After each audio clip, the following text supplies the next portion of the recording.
লোকে তোমার নামে কত কথাই না বলে, তাই না? ওরা হাসাহাসি করে, আড়ালে কথা বলে, তোমার বিচার করে। কিন্তু ওরা তো আর জানে না, রাতের বেলা তুমি যখন নীরবে কাঁদো, আল্লাহ কিন্তু সব দেখে। আর তুমিও তো জানো না, আল্লাহ তোমার জন্য চুপি চুপি কত দারুণ সব জিনিস গুছিয়ে রাখছেন। মানুষ তো দেখে বাইরেরটা, কিন্তু আল্লাহ দেখেন তোমার ভেতরের মনটা। সাফল্য বা জয় কিন্তু হইচই করে আসে না, আসে একদম চুপচাপ। চলো আজ এমন 6টা গোপন লক্ষণের কথা বলি, যা দেখলে বুঝবে আল্লাহর ইচ্ছায় তোমার জয় খুব কাছেই। 1. তিনি তোমাকে অনেকের থেকে একটু দূরে সরিয়ে দেন। তখন দেখবে বন্ধুবান্ধব, বাড়ির লোক, এমনকি নিজের থেকেও নিজেকে কেমন যেন আলাদা মনে হচ্ছে। আশপাশের সব কিছু কেমন যেন অচেনা লাগে, চারদিকটা শান্ত, একটু একলা একলা লাগে। কিন্তু তুমি একা নাও, আসলে তোমাকে তৈরি করা হচ্ছে। এই যে চুপচাপ আলাদা হয়ে যাওয়া, এটা আল্লাহরই একটা ইশারা। তিনি তোমাকে আরও শক্ত করছেন, ভালো বানাচ্ছেন, নিজের কাছে টানছেন। তাই এই একাকিত্বে ভয় পেও না, এই চুপচাপ সময়টাকে আপন করে নাও, কারণ এই নীরবতা খুব দামি। 2. কখনো কখনো দেখবে চুপ করে থাকাই সবচেয়ে বড় শক্তি। এটা হেরে যাওয়ার জন্য চুপ থাকা নয়, বরং আল্লাহর উপর ভরসা রেখে চুপ থাকা। তোমার ভেতরে হয়তো অনেক কষ্ট, অনেক অভিমান, না বলা কথার ঝড় বইছে। তুমি এমন সব দুঃখ বয়ে বেড়াচ্ছ যা কেউ দেখে না, তবুও তুমি চুপ। কেন? কারণ তুমি জানো, আসল বিচার তো করবেন আল্লাহ। তিনি তোমার কষ্ট দেখেন, তিনি সব সত্যি জানেন, আর সেটাই তোমার জন্য অনেক। তুমি আর আগের মতো চট করে রেগে যাও না বা কিছু বলতে যাও না। তুমি এখন অনেক শান্ত হয়ে গেছো। আগে হয়তো রাগ দেখাতে বা নিজেকে ঠিক প্রমাণ করতে, এখন তুমি সব আল্লাহর হাতে ছেড়ে দাও। তুমি বুঝে গেছো, আল্লাহর কাছে চাওয়াই হলো সবচেয়ে বড় প্রতিশোধ। আর কেউ কষ্ট দিলে চুপ করে থাকাটা ভেতরের শক্তির পরিচয়। আল্লাহর কথা ভেবে তুমি মুখ বন্ধ রাখো। তুমি বুঝেছো, সব কথার জবাব দিতে হয় না, সব অপমানের পেছনে নিজের শক্তি নষ্ট করতে নেই। যদি আল্লাহর জন্য খারাপ কথার জবাব না দাও, তিনি তোমার সম্মান আরও বাড়িয়ে দেবেন।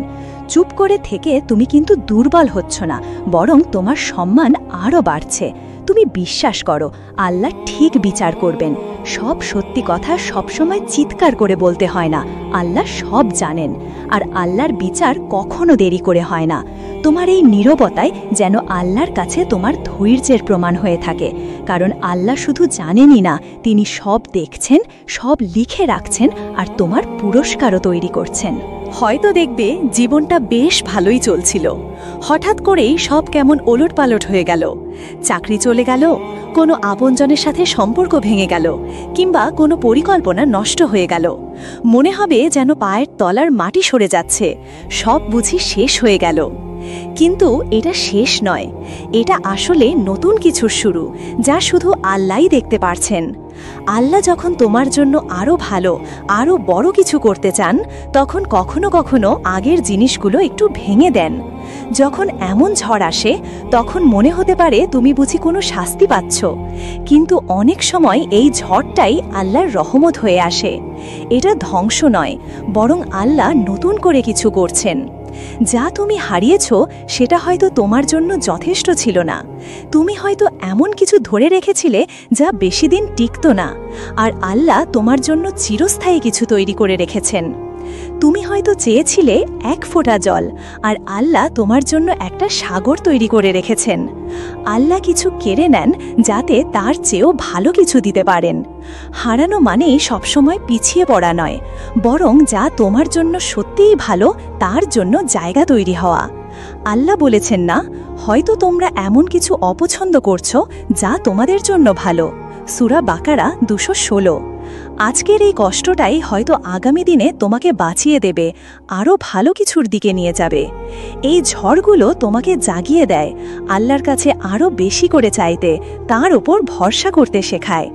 এই কষ্টটাই তোমাকে তোমার জীবনের আসল উদ্দেশ্য আর আল্লাহর সাথে তোমার সম্পর্ককে নতুন করে চিনিয়ে দেয়। এটা শেষ নয়, এটা প্রস্তুতি। তোমাকে শেষ করে দেওয়া হচ্ছে না, বরং একটা বীজের মতো পুঁতে দেওয়া হচ্ছে, যাতে তুমি আরও বড় হয়ে উঠতে পারো।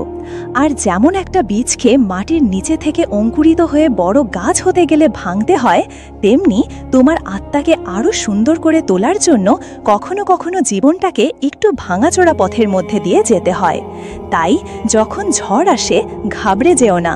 মনে রেখো, ঝড় তোমাকে ডুবিয়ে মারতে আসে না, আসে তোমাকে পরিষ্কার করতে, তোমার পথ পাল্টে আরও ভালো কিছুর দিকে নিয়ে যেতে, নতুন করে সবকিছু করতে। আর আল্লাহ যা নতুন করে গড়েন তা সব সময় আগের চেয়ে অনেক ভালো হয়। 4, যখন দেখবে কিছুই হচ্ছে না, তোমার প্রার্থনাগুলোও যেন কোথাও পৌঁছাচ্ছে না, ফলও অনেক দূরে মনে হচ্ছে, তখনও যে তুমি হাল ছাড়ো না, এটাই তোমার ভেতরের আসল শক্তি। মন খারাপ থাকলেও তুমি ঠিকই ফজরের নামাজে দাঁড়িয়ে যাও। কেউ খারাপ কথা বললেও তুমি মুখ বুজে সয়ে যাও। তুমি সহজ রাস্তার বদলে সঠিক রাস্তাটাই বেছে নাও।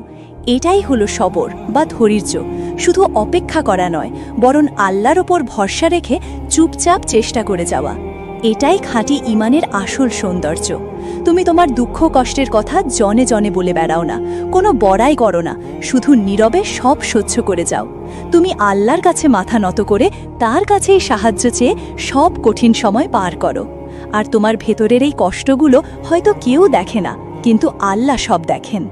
আল্লাহ তো বলেছেনই, যারা ভালো কাজ করে আল্লাহ তাদের পুরস্কার কখনো নষ্ট করেন না।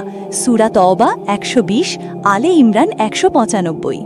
নামাজের সময় তোমার চোখের প্রতিটা ফোঁটা জল, আল্লাহর জন্য করা তোমার প্রতিটা ত্যাগ, ভরসার সাথে সহ্য করা তোমার না বলা কষ্টগুলো সব কিছুই গুণে রাখা হচ্ছে, কিছুই বাদ যায় না। তোমার এই ধৈর্য সেই আল্লাহ দেখছেন, যিনি সব গোপন কথা জানেন। 5, জীবনে চলতে চলতে এমন একটা সময় আসে যখন তুমি আর মানুষের কাছে কোনো কিছু আশা করো না, তাদের ভালো বলার জন্য অপেক্ষা করো না। তোমাকে হয়তো অনেকে নিরাশ করেছে, অবহেলা করেছে, ফিরিয়েও দিয়েছে, কিন্তু বিস্ময়ভাবে আগের মতো আর কষ্ট লাগে না। এর কারণ তুমি অনুভূতিহীন হয়ে যাওনি, বরং তুমি আরও পোক্ত হয়েছ। আল্লাহ যখন কিছু মানুষ থেকে তোমাকে দূরে সরিয়ে দেন, তার মানে তিনি চান তুমি শুধু তার দিকেই তাকাও। এটা তোমাকে একা করে দেওয়া নয়, বরং সঠিক পথের দিকে ঘুরিয়ে দেওয়া। কিছু মানুষ যখন জীবন থেকে চলে যায়, সেটা ক্ষতি নয়, বরং আল্লাহর তরফ থেকে একটা ডাক, যিনি কখনো তোমাকে ছেড়ে যান না, তার কাছে ফিরে যাওয়ার। তুমি বুঝতে শুরু করো যে মানুষের মন বদলায়, কথা ভাঙে, মনোযোগও সরে যায়, কিন্তু আল্লাহ সব সময় একই রকম থাকেন। তোমার ভেতরের এই যে ছোট্ট পরিবর্তন, এটাই আসল বদল। যে কষ্ট আগে তোমাকে নাড়িয়ে দিত, এখন সেটা হালকা লাগে।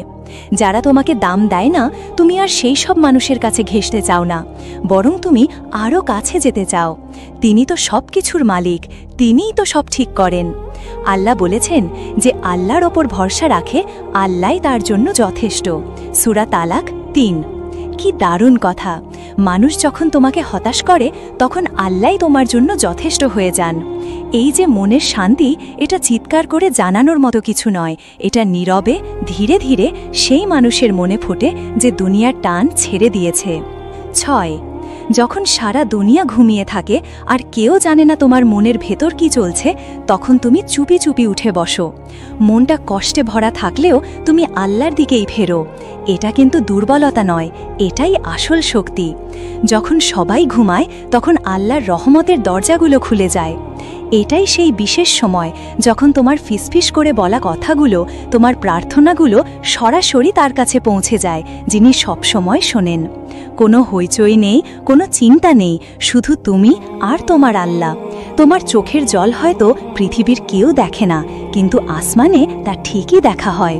নবীজি সাল্লাল্লাহু আলাইহি ওয়াসাল্লাম বলেছেন, রাতের বেলা বান্দার চোখের জল আল্লাহর কাছে সবচেয়ে প্রিয় কাজগুলোর একটা। ইবনে মাঝা। তুমি হয়তো নিজেকে খুব অসহায় ভাবছ, কিন্তু তাহাজ্জুদের সময় তোমার এই কান্না খুব সুন্দর, খুব দামি কিছু তৈরি করছে। তুমি যেটাকে দুর্বলতা ভাবছ, আল্লাহ সেটাকে তার প্রতি তোমার ভালোবাসা হিসাবে দেখছেন। প্রতিটি চোখের জল সাক্ষী দিচ্ছে, প্রতিটি সেজদা তোমার ভরসায় প্রমাণ দিচ্ছে। দিনের বেলা তুমি সবার সাথে হাসি মুখে থাকো, নিজের সব কাজ করো। এর জন্য ভেতরে ভেতরে কতটা যে কষ্ট সইতে হয়, তা কেউ না জানলেও আল্লাহ জানেন।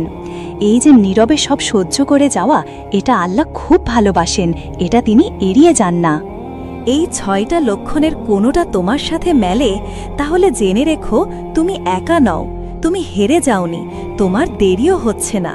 তুমি আল্লাহর পরিকল্পনাতেই আছো, আর তিনি তোমাকে এমন একটা সাফল্যের জন্য তৈরি করছেন যা দেখে সবাই অবাক হয়ে যাবে ইনশাল্লাহ।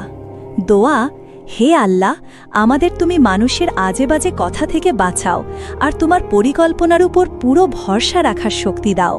আমাদের এই নীরবে করা সব কষ্টগুলোকে তুমি দারুণ সাফল্যে বদলে দাও। আমিন।